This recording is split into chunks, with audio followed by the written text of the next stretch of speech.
Until about 10 years ago, brown adipose tissue was considered to be biologically active only in babies and small children, generating heat by burning fat. But there is now no doubt that active brown fat is present in adult humans, involved in cold-induced increases in whole-body calorie expenditure, and thereby the control of body temperature and how fat we are. In 2013, researchers showed that one could activate brown adipose tissue if you chill out people long enough. 2 hours of cold exposure every day for 6 weeks, which can lead to a significant reduction in body fat. Although they demonstrated the effective recruitment of human brown fat, it would seem difficult to increase exposure to cold in daily life. Thankfully, our brown fat can also be activated by some food ingredients such as capsaicin, the compound that makes hot peppers hot.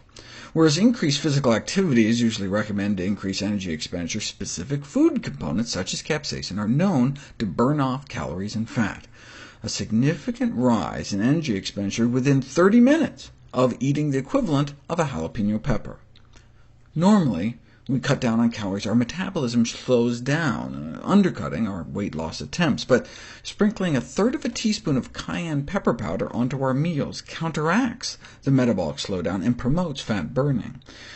They wanted to try giving them more to try to match some of the studies done in Asia, but they were working with Caucasians, and there's a difference in maximum tolerable dose of red chili pepper between Asians and Caucasians.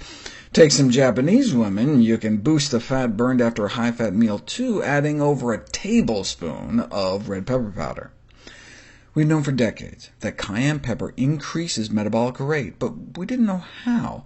But now we have studies showing that this class of compounds increases energy expenditure in human individuals with brown fat, but not those without it, indicating that they increase expenditure straight off the bat.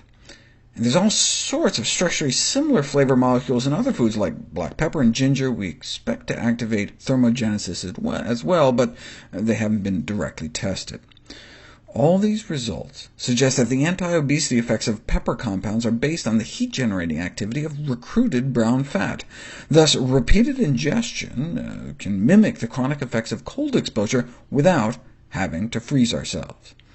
Consumption of spicy foods may help us lose weight, but what about the sensory burn and pain on our tongues, and sometimes in our stomach, as well as further on down? So are our only two options for boosting brown fat to freeze our legs or burn our butts? Arginine-rich foods may also stimulate brown adipose tissue growth and development through a variety of mechanisms, which just means eating more soy foods, seeds, nuts, and beans.